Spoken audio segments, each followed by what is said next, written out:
تو جس میں ہم مسلمان بنے ہیں اور اسلام میں داخل ہوئے ہیں، ہم اگر کسی بھی ایک رکن پہ عمل نہیں کر رہے ہیں، وہ آپ کا انڈیویجول مسئلہ ہے، لیکن آپ اس کو مثالوں سے، دلائل سے، عقلی دلائل سے یہ پروو نہ کرائیں کہ یہ جو میں کچھ نہیں کر رہا ہوں تو اس کے لیے کوئی ایک عقلی دلیل لے کے آتے ہو کہ یار میں اس لیے نہیں کر رہا ہوں۔ مانے صحیح کہ وہ واقعی صحیح چیزیں ہیں جو کرنی چاہیے، لیکن میری کمزوری ہے، میں نہیں کر پا رہا۔ میرا جو اصل اوپینین ہے وہ یہ ہے کہ جس کی وجہ سے میں اسلام میں داخل ہوا ہوں، جس کی وجہ سے میں خود کو مسلمان کہہ رہا ہوں، وہ ویلیوز میرے میں ہونی چاہیے۔ اب یہاں پہ بات آتی ہے، اکثر ہم اپنے ڈسکشن میں یہ بات کرتے ہیں اور مفتی صاحب یہ کہتے رہتے ہیں، اور ہم نے بھی کہ کئی جگہوں پہ اگر آپ کبھی ہوں تو میں خود بھی کوٹ کرتا ہوں کہ ان لوگوں نے ہمارے ہی ان ویلیوز کو لیا ہوا ہے۔ یہ کہیں، اور یہ بھی کبھی اہل کتاب ہیں، جو ان میں اہل کتاب ہیں، یہ خود بھی یہ ویلیوز رکھتے تھے جو کہ بعد میں ہماری ہی طرح یہ چھوڑ گئے تھے، اور بعد میں ابھی انہوں نے ہمارے ان بیسک ویلیوز کو لیا ہوا ہے اور انہی کے بیس پہ ایک معاشرہ قائم کیا ہوا ہے۔ اور میں ان کو ان کی کامیابی نہیں کہتا، یہ بھی ہماری ہی کامیابی ہے کہ ہماری ہی جو بھی جن کو ہم کوٹ کرتے ہیں وہ ایکچولی اسلام کا حصہ ہیں، اور انہوں نے اس کو اڈاپٹ کیا ہوا ہے اور ہم ان کو چھوڑ گئے ہوئے ہیں۔ تو ہمیں ان اپنے بیسک ویلیوز پہ واپس آنا چاہیے تاکہ لوگ ہمیں کوٹ کریں بجائے کہ ان کو کوٹ کریں۔ اور جہاں تک اس کی بات ہے، ان کے ریل پیل اور اس پہ آپ نہ جائیں کہ آپ یہ کہیں کہ فیسیلیٹیز اور یہ سب چیزوں کو اور پاکستان کے اور لوگوں کے پرابلمز کو دیکھتے ہو۔ اس کے حساب سے ٹائم بھی کم ہے، لیکن میں ایک آیت کا حوالہ دوں گا اور یہ بہت ضروری ہے یہاں پہ، چونکہ ہمارے ماشاءاللہ سارے میچور ہیں۔ اس میں ہے سورہ زخرف میں آیت 33 تا 35 میں کہ اور اگر یہ خیال نہ ہوتا کہ سب لوگ ایک ہی جماعت ہو جائیں گے تو جو لوگ خدا سے انکار کرتے ہیں ہم ان کے گھروں کی چھتیں چاندی کی بنا دیتے اور سیڑھیاں بھی جن پر وہ چڑھتے ہیں اور ان کے گھروں کے دروازے بھی اور تخت بھی جن پر تکیہ لگاتے ہیں اور خوب تجمل و آرائش کر دیتے، اور یہ سب دنیا کی زندگی کا تھوڑا سا سامان ہے اور آخرت تمہارے پروردگار کے ہاں پرہیزگاروں کے لیے ہے۔ یعنی آپ ان جو چکا چون کر دینے والی جو چیزیں ہیں، آپ ان کو کامیابی نہ سمجھیں اور ان کو نہ سمجھیں کہ یہ جو اس لیول پہ ہیں تو کہیں مزید ان کی کامیابی ہے۔ کامیابی کا مقصد میرا ہے جن بیسک چیزوں کو ہم کوٹ کرتے ہیں، آج سویڈن کے کوٹ کرتے ہیں یا کسی بھی جگہ کے کوٹ کرتے ہیں۔ ایک دفعہ راشد بھائی نے جیسے کہا کہ وہاں پہ کسی پاکستان میں انٹرویو ہو رہا تھا کسی چیز کے لیے، تو جب ہمیں کہا گیا کہ بھائی جرمنی سے کوئی ایکسپرٹس آ رہے ہوں گے وہ انٹرویو لیں گے، تو پھر کہتے ہیں کہ ہم سیٹسفائیڈ ہو گئے کہ ابھی جرمنی سے آ رہے ہیں تو انشاءاللہ کچھ نہ کچھ ہو جائے گا ہمارا۔ کیا مطلب تھا کہ ہمیں اپنے لوگوں پہ ٹرسٹ ہی نہیں رہا۔ کیوں نہیں رہا؟ کیونکہ ہم اپنے ویلیوز کو بھول گئے۔ ویلیوز کوئی کار نہیں ہے، کوئی جائیداد نہیں ہے جو آپ نے ان کو بیچ دی۔ ویلیوز اسی کی ہیں جو اس پہ عمل کرتا ہے۔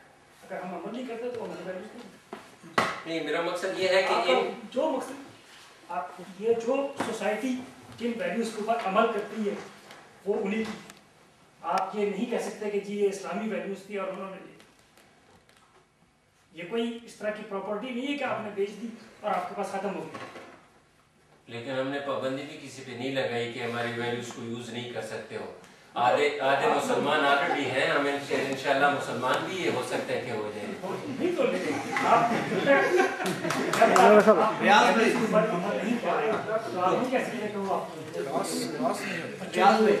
اللہ کا نبی آئے اس دنیا میں تو وہ 4 چیز جو ہے نا اس نے بتا دی۔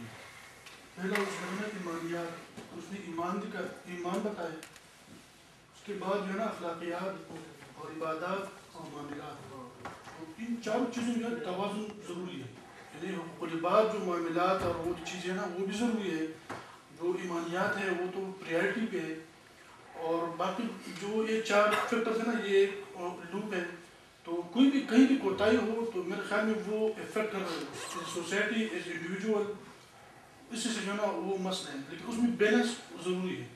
چاہے ایمانیات ہو، ایک بندہ اگر بالکل حقوق اللہ بہت زیادہ کر رہا ہو لیکن حقوق بات باقی نہیں کر رہا ہو تو اس میں وہ سوسائٹی پہ وہ ایفیکٹ برا ایفیکٹ وہ کرتے ہیں. اور وہی چیز ساری ہیں. اور دوسرا یہ کہ اسلام میں ہونا یا ویلیوز جو ہمارے ہیں ویلیوز، وہ ہم جب کہتے ہیں کہ یہ ہمارے ویلیوز پہ عمل پیرا ہے تو بعض لوگ لٹریچر پوائنٹ آف ویو سے اور بہت سی چیزیں نا وہ سیکھتے ہیں ایک دوسرے سے. انسان خود جو ہے نا سیکھنے والا ہے ایک دوسرے سے. بہت سے لوگ سویڈش میں نے یہاں اپنے پروفیسر سے پوچھا، کہہ رہے کہ بہت سے لوگوں کا یہ بھی سیکھنا ہے کہ وہ جب خودکشی کرتے ہیں کہہ رہے کہ یہ موت کیسی ہے تو اس کو بھی لرننگ جو ہے نا وہ خودکشی کر لیتے ہیں کہ موت کیسی ہے. یعنی اتنے پوائنٹ تک جو ہے نا لوگ سیکھنے میں کہ انسان سیکھنے سے جانا ہے. اور واقعی جس طرح ہمارا پیغمبر آیا وہ امی تھا، اللہ نے خود کہا کہ یہ لوگ اس طرح سے آپ سے متنفر ہیں کہ آپ پڑھے لکھے نہیں تھے، آپ وہ نہیں تھے، لیکن جب آپ سالوں کے چل گئے کیسے ہو گئے امی بننا. تو وہ بہت چیزیں نا کہ وہ واقعی کچھ ہوتا ہے کہ وہ جس طرح مجھ سے کہ وہ بہت لمبی بحث ہے. اور دوسرا کوشچن ہے کہ جس طرح ہم اکثر ان پٹ کو چینج کرتے ہیں، جس طرح خطبہ میں آپ کے لٹریچر کو میں نے پڑھا تو وہ کرے کہ آپ ان پٹ کو چینج کریں تو آپ کا آؤٹ پٹ ٹھیک ہو جائے گا. تو یہ جو سپر پوزیشن ہم کرتے ہیں یہ بھی ایک بہت ڈینجرس ہے کہ ہم اپنے ویلیوز کو جو ہے نا جس طرح ہمارے ایمانیات ہے اس کا اشارہ آرٹیکل میں تھا کہ آپ واقعی اسلام کی بات بالکل نہ کریں، اللہ کی بات نہ کریں، اللہ کے رسول کی بات نہ کریں، بس جو ویسٹ کہتے ہیں تھرڈ ورلڈ آرڈر ہے اس کو آپ فالو کریں تو آپ کامیاب ہیں. اور واقعی خود کے ساتھ اگر کوئی بھی پروجیکٹ آج کل لے لیں تو اس کو یو ایس اے میں پی ایچ ڈی فوراً مل جاتی ہے، دوسرے کو نہیں مل جاتی. تو وہ ان پٹ کو چینج ایک ہے کہ مفتی صاحب اگر ان پٹ کو کیسے چینج کرے، وہ کیا ان پٹ ہے کہ اس کو ہم چینج کریں اور آؤٹ پٹ جو ہے نا وہ آ جائے. کیونکہ ہمارے اسلامک بیسکس ان پٹس جو اللہ کے نبی نے بتائے ہیں وہ ہے اور قیامت تک رہیں گے جو قرآن میں ہے. ہاں جی اس پر تو کوئی شک نہیں. اسلم میں بس عمران صاحب کے پوائنٹ کو تھوڑا سا مزید کلیریفائی کروں گا کہ ہیومن رائٹس کی بات ہو رہی تھی. اصل میں ہیومن رائٹس کو بھی بیسیکلی ہم نے خود ڈیفائن کرنا ہے کہ ہم کس چیز کو ہیومن رائٹس لے رہے ہیں اور حقوق اللہ کس کو لے رہے ہیں. پہلے تو ان دونوں چیزوں کی ڈیفائن کرنی ہے. اور ڈیفینیشن میں کہاں سے ہمیں مل سکتی ہے جو ایگزیکٹ ڈیفینیشن، تو میں سمجھتا ہوں کہ وہ ہمیں قرآن یا حدیث سے مل سکتی ہے. انسان کی یا کوئی اسپینسر کی یا ولیم شیکسپیئر کی ڈیفینیشن جو ہے وہ میں سمجھتا ہوں کہ ایگزیکٹ نہیں ہے. تو اگر ہم ان دونوں چیزوں کو دیکھیں تو جو قرآن میں چیزیں دی گئی ہیں اور اس ورڈ میں اگر آپ دیکھیں تو وہی چیزیں امپلیمنٹ بھی ہو رہی ہیں. اگر آپ لاز پہ چلے جائیں ٹھیک ہے، جس طرح آپ صاحب نے بتائی ہیں کہ ویلیوز کو انہوں نے لے لی ہیں تو مطلب ہم سے ختم نہیں ہو گئی. ڈیفینیٹلی ان لوگوں نے کچھ اپنائی ہیں ٹھیک ہے نا، لیکن انہوں نے فوکس کیا. لیکن ہماری یہ چیز اس سے یہ مطلب نہیں ہے کہ ہم ایک چیز کو تو ہم فوکس میں لے لیں اور دوسری چیز کو ہم اس میں اگنور کر دیں. تو ہمیں اصل میں دونوں حقوق اللہ اور حقوق العباد دونوں جو ہیں وہ ساتھ ساتھ لے کے چلنے ہیں. اور اگر آپ لاز کی بات کرتے ہیں تھوڑا سا میں ریفرنس لوں گا تو عورتوں کے حقوق کی بات بڑی ہو رہی ہے، پاکستان میں ہو رہی ہے ٹھیک ہے نا، یونیورسل ہیومن رائٹس کی بڑی بات ہو رہی ہے. اگر آپ ان کے لاز یو این کے اٹھا کے دیکھیں تو وہ آپ کو اسلام سے ریلیونٹ ہی ملیں گے ٹھیک ہے نا، اس سے آپ کو کوئی کنٹرڈکشن نہیں ملے گی. مسئلہ یہ ہے کہ ہم ان کی طرف تو چلے جاتے ہیں لیکن ہم پہلے اپنے بیسک جو ہماری کتاب ہے ہم اس کی طرف نہیں جاتے. تو اصل میں مسئلہ یہ کہ ہمیں تھوڑا سا جو ہے نا فوکس اپنے قرآن پہ اور حدیث پہ کرنا ہوگا تاکہ چیزوں کی انڈرسٹینڈنگ بڑھے، نہ کہ اس پہ کہ میں نے ایک بک لکھ دی ہے کسی اور نے لکھ دی، نہ کہ میں ان کو پڑھتا پھروں. یعنی بیسک جو میں سمجھتا ہوں کہ جو گراس روٹس لیول سے ہیں وہاں سے شروع کیا جائے، نہ کہ ایک ٹریز کے وہاں سے پھل توڑنے کی کوشش کی جائے کہ یہ پکا ہوا پھل ہے اور اس کو ڈسکس کر لیا جائے. یہ جو انہوں نے کویشچن کیا تھا میں نے آنسر دیا تھا. آئی ول ٹیک اے منٹ کہ وہ اصل میں وہ پوائنٹ تھا کہ جو جہاں پہ ٹسل آ جائے، جہاں پہ حقوق اللہ اور حقوق العباد کی ٹسل آ جائے، ٹسل مین کہ کس کو امپورٹنس دی جائے، وہاں پہ پھر حقوق اللہ کو امپورٹنس دینی چاہیے. یہ نہیں کہ ہمیں حقوق العباد کو ختم کر دینا چاہیے اور صرف حقوق اللہ اللہ کریں اور پھر بیٹھ جائیں. تو اسد بھائی صاحب یہ ڈسکشن میں ایک سوال ہے جو کہ بہت عرصے سے میرے ذہن میں، اور پہلے بھی مفتی صاحب بات کر چکے ہیں اس لیے. مفتی صاحب نے کہا کہ جیسے ہم کو فیڈ کر دیا جاتا ہے، مشرف سے میں نہیں ملا، بش سے میں نہیں ملا اور مجھے اس کے متعلق 10 گھنٹے بحث کر لوں گا. تو پہلے تو میرا سوال یہ ہے کہ ملا تو میں اللہ سے بھی نہیں ہوں، نہ رسول سے ملا، نہ مجھے میں نے قرآن کو کریکٹ ہوتے ہوئے دیکھا، نہ نزول ہوتے ہوئے دیکھا، نہ پچھلی کسی قائد اعظم سے ملا تھا، نہ اقبال سے ملا تھا، ایون کہ میں اپنے پیدائش سے پہلے اور سراؤنڈنگ سے کسی سے بھی نہیں ملا، تو میں ان پہ کیسے بلیو کر لوں یا انہیں کیسے مان لوں؟ دوسرا یہ کہ ایک شخص میرے سامنے ٹی وی پہ آتا ہے، اب تو یا تو میں ٹی وی پہ بلیو نہ کروں کہ یہ ٹی وی مشرف نہیں ہے، کوئی اور آ رہا ہے. مشرف آ کے ایک دن مجھ سے کچھ کہہ رہا ہوتا ہے اور ایک بار آ کے وہ مجھ سے کچھ اور کہہ رہا ہوتا ہے، تو میں اس بات سے اسے منافق کیوں نہ جانوں؟ یا بش ایک عرصے میں کچھ کہہ رہا ہوتا ہے، کچھ عرصے بعد کچھ کہہ رہا ہوتا ہے، اپنی بات کو کبھی ڈینائی کر رہا ہوتا ہے، کبھی خود ایکسیپٹ کر رہا ہوتا ہے کہ میں نے جھوٹ بولا تھا. تو میں اپنی عقل لگا کے اسے منافق یا اسے برا یا اسے اچھا کیوں نہ سمجھوں؟ کیا میرا یہاں عقل استعمال کرنا بھی غلط ہے؟ یا کوئی ایسا مین ہی نہیں ہے کہ میں کسی چیز کو انالائز کر سکوں، حالات کو جان سکوں؟ بس میں یہی سمجھ کے بیٹھ جاؤں جو میں ہوں میرے چاروں طرف ہے یہی ہے، اس کے علاوہ کچھ نہیں. پھر وہی کہ یہ ہر چیز جو ہے اس کی آپ اتنی ڈیپتھ میں جائیں گے اس کے لیے بہت ٹائم چاہیے. بات پرسپیکٹو یہ ہو رہی تھی کہ اس کانٹیکسٹ میں کہی جا رہی تھی کہ سیلف جو ہے، میں نے ایک ای میل چھوٹی سی تیار کی ہوئی ہے جو میں اگلے چند ایک دنوں میں پی ایس اے پہ ڈالوں گا. اس کا ہیڈنگ ہے گیونز اینڈ چوائسیز. چوائسیز، ہم چوائسیز کے بغیر تو ہم ہے ہی نہیں، ہمیں ہر چیز میں چوائس کرنی پڑتی. یعنی نو چوائس کرنا بھی چوائس ہے. یا میں کسی کو کہتا ہوں کہ تم میرے لیے چوائس کر لو تو یہ بھی چوائس ہے. تو اس کو ضرور پڑھیے گا گیون اینڈ چوائسیز، اس پہ ڈیفینیٹلی تھوڑے سے کمنٹس بھی کیے گا. اس میں یہی ہے کہ میں جو چیز دیکھ رہا ہوں، جو چیز یہ کہہ رہا ہے، اس میں سے میں کیا چوز کر رہا ہوں اور اس کو کیسے انٹرپریٹ کر رہا ہوں. Do he really mean what he is saying, جو وہ لفظ کہہ رہا ہے، یا میں نے یہ چوائس ہے میرے پاس. اب میں جو چیز چوائس کرتا ہوں، یہ نیکسٹ کوشچن آ جاتا ہے کہ why just I choose this one. تو میرا خیال ہے یہ خاصا کمپلیکیٹڈ ہے. پھر وہی انر پرسنالٹی اسٹرکچر جو ہے وہ سامنے آ جاتا ہے جو چائلڈہڈ سے چلتا ہے، اور قومیں جو ہے ان کو تیار کیا جاتا ہے، اور انہوں نے محنتیں کی ہوئی ہیں، انہوں نے تیار کی. پھر وہی آئیڈیالائز نہیں کر رہا. ہم بھی بہت قابل لوگ ہیں، بہت اچھے لوگ ہیں انڈیویجولی. میں سمجھتا ہوں کہ ٹیلنٹڈ ہم شاید ان سے بہت زیادہ ٹیلنٹڈ ہیں، لیکن شاید ہمیں ٹیلنٹ کو یوز کرنے کا ٹیلنٹ نہیں آتا. وہ بھی ایک ٹیلنٹ ہے کہ ٹیلنٹ تو ہے. یہاں سارے اتنے ٹیلنٹڈ لوگ بیٹھے ہوئے ہیں، وہ کرکٹ والے بھی کہتے ہیں بہت ٹیلنٹ ہے لیکن مار کھائی جاتے. ٹیلنٹ کو یوز کرنے کا ٹیلنٹ بھی تو کسی کے پاس ہونا چاہیے. کسی کا وہ کیوں نہیں، اس کا فقدان کیوں ہے؟ یہاں پہ ایک بندہ، ایک دو بندے نکلتے ہیں، اس کو الیبوریٹ پھیلا دیا جاتا ہے، سوسائٹی میں ایسے کر دیا جاتا ہے کہ وہ جو ہے وہ ٹیلنٹ مسنگ ہے کہیں پہ. وہ سوسائٹی سے کیوں نہیں پروڈیوس ہو رہا؟ پھر وہی کوئی ان پٹ والی یہ بات ہے. جی آپ ان پٹ کیا کر رہے ہیں؟ آپ کہتے ہیں جی ان پٹ چینج نہیں کر رہے، تو پھر آؤٹ پٹ کیوں نہیں اچھا آ رہا؟ اگر آؤٹ پٹ اچھا نہیں آ رہا تو آپ کا ان پٹ کہیں نہ کہیں غلط ہے، اس کو آپ کو چینج کرنا پڑے گا. تو وہ گیونز اینڈ چوائسیز جو ہے اس کو ضرور پڑھیے گا اور پلیز کمنٹ بھی کیے گا اس پہ. لاسٹ کوشچن عمران حاکم صاحب، یا کوشچن یا کمنٹ جو بھی ہے. بہت شکریہ کہ اتنا ٹائم دے دیا آپ نے مجھے. میں بھائی کی بات پہ کمنٹ، سوری آپ کا نام ہے اسد جی، اسد صاحب کی بات کی. انہوں نے کہا تھا کہ میں ایک اندیکھی چیز کو، مطلب جیسے میں نے مطلب اسلام کے متعلق بھی میں نے بہت سی ایسی چیزیں نہیں دیکھی اور ان کو کیسے، اس میں میرے ذہن میں ایک ہی بات ہے کمنٹ کرنا چاہوں گا کہ ہمیں زندگی گزارنے کا جو بنیادی چیزیں ہیں وہ ہمیں مذہب سے بھی مل جاتی ہیں اور فلسفہ بھی ہمیں دے دیتا ہے. اور میرے خیال میں بہت حد تک آپ اگر بات کیجیے، میں بات کو لمبا نہیں کرنا چاہتا، یعنی کہ سقراط بھی کل بات کے بعد اگر کوئی ایسی بات کر ہی دیتا ہے کہ وہ جوانوں کو یہ تلقین ہی کرتا تھا.